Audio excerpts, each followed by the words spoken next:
नमस्कार, स्वागत है आपका डॉक्टर साहिब में और मैं हूं आपके साथ सौम्या राठी। आज हमारे साथ डॉक्टर साहिब में मौजूद हैं डॉक्टर सारिका रॉय, जो कि बिहार के सबसे जाने माने स्त्री रोग विशेषज्ञों में से एक हैं। आज के एपिसोड में हम लोग डायबिटीज़ और प्रेगनेंसी के बारे में बात करने वाले हैं। सबसे पहले मैम नमस्कार, बहुत बहुत स्वागत है आपका। नमस्ते मैम, डायबिटीज़ एक ऐसी बीमारी है जो कि शरीर को हर तरीके से प्रभावित करती है, हर अंग को नुकसान पहुंचाने की कैपेसिटी है इसमें। लेकिन अगर किसी डायबिटिक महिला को प्रेगनेंसी होती है तो क्या डायबिटीज़ उसकी प्रेगनेंसी पर भी कोई प्रभाव डालता है? बिल्कुल, बहुत ज़्यादा और बहुत गहरा प्रभाव डालता है। हम लोग के किताब में एक चैप्टर लिखा हुआ है अनएक्सप्लेन्ड आईओडी, मतलब सडनली एक बच्चा पेट में मर गया। एक दिन पहले वो डॉक्टर को दिखाए और पता चला कि बच्चा बिल्कुल ठीक है, बीपी ठीक है, अल्ट्रासाउंड भी सब कुछ बहुत अच्छा है। और अगले दिन वही महिला आती है, बोलती है कि मेरा बच्चा नहीं चल रहा है। अल्ट्रासाउंड कराते हैं और पता चलता है कि बच्चा तो पेट में मर गया। तो पहले ज़माने में, आज से 20-30 साल पहले बोला जाता था कि गर्दन में नाल था और बच्चा उस नाल से लपटा के फांसी लगा के मर गया, विच इज़ नॉट ट्रू। ठीक है ना, किसी भी किताब में ऐसा नहीं लिखा हुआ है कि मतलब और द कॉमन चीज़ ये है कि अगर आप डिलीवरी करवाती हैं तो हम लोगों के किताब में लिखा हुआ है कि डिलीवरी के समय सबसे पहला चीज़ करना है कि remove the cord round the नेक।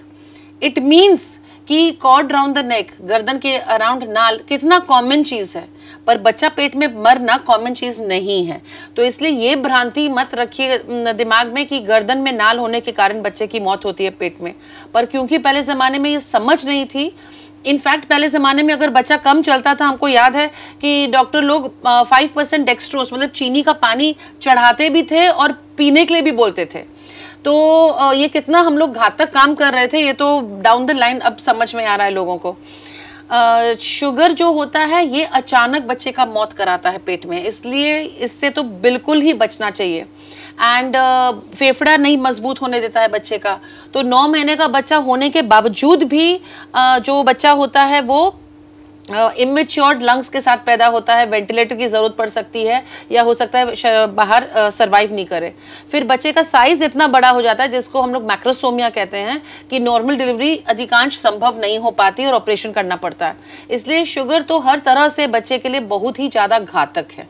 एक और चीज़ मैं बताना चाहूँगी कि जो शुगर का जो रेंज है, चीनी का जो रेंज है, वो नॉन प्रेग्नेंट पेशेंट के लिए अलग है और प्रेग्नेंट पेशेंट के लिए अलग है। प्रेगनेंसी में फास्टिंग ब्लड शुगर 90 से ज़्यादा, इनफैक्ट 88 से ज़्यादा नहीं जाना चाहिए और खाना खाने के बाद वाला 120 से ज़्यादा नहीं जाना चाहिए। मेरे और आपके लिए फास्टिंग अगर 100 भी है, हम लोग स्वस्थ हैं, और खाना खाने के 2 घंटे के बाद वाला 150 तक हम लोग स्वस्थ हैं। But not for a pregnant lady. She has to have a very tight glycaemic control, मतलब कि उसका जो शुगर का जो कंट्रोल है वो बहुत टाइट होना चाहिए इस 9 महीना। जी मैम, जो डायबिटिक पेशेंट्स होते हैं उनकी कुछ रेगुलर दवाइयाँ भी चल रही होती है, तो प्रेगनेंसी के दौरान क्या वो सिर्फ इन दवाइयों से ही अपने डायबिटीज़ को कंट्रोल कर सकते हैं या फिर प्रोसीजर्स कुछ चेंज किए जाते हैं, ट्रीटमेंट बदला जाता है?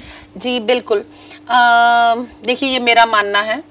किताबों में अगेन लिखा हुआ है कि पहले पेशेंट को डाइट कंट्रोल बोलो, फिर उसके बाद मेडिसिन ट्राई करो और अंत में आप इंसुलिन ट्राई करो।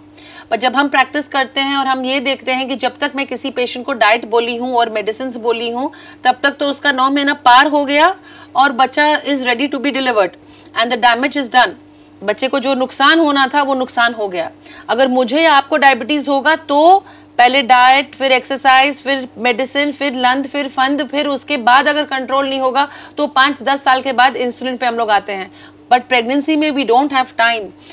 हर एक दिन पेट के अंदर इज इक्वल टू अपना 10 साल, सो या 1 साल। ठीक है, तो मतलब कि अगर एक दिन भी आप अपना ट्रीटमेंट मिस कर गए हैं प्रेगनेंसी के दौरान, मतलब आप 1 साल शरीर के बाहर का ट्रीटमेंट आप मिस किए हो। इसलिए I do tell my patients कि डाइट कंट्रोल करना, एक्सरसाइज करना, मेडिसिन देना ही है, पर I switch to insulin very fast. उम्मीद करती हूँ कि डॉक्टर साहिबा ने जो सारी बातें बताई हैं आपने उन्हें ठीक तरीके से सुना और समझा होगा। इसी के साथ जल्द मुलाकात होगी अगले एपिसोड में। तब तक के लिए अगर वीडियो को फेसबुक पर देख रहे हैं तो पेज को लाइक करें, यूट्यूब पर देख रहे हैं तो चैनल को सब्सक्राइब करें। कमेंट सेक्शन या मेल बॉक्स के माध्यम से आप बता सकते हैं कि डॉक्टर साहब से आपके क्या सवाल हैं। धन्यवाद।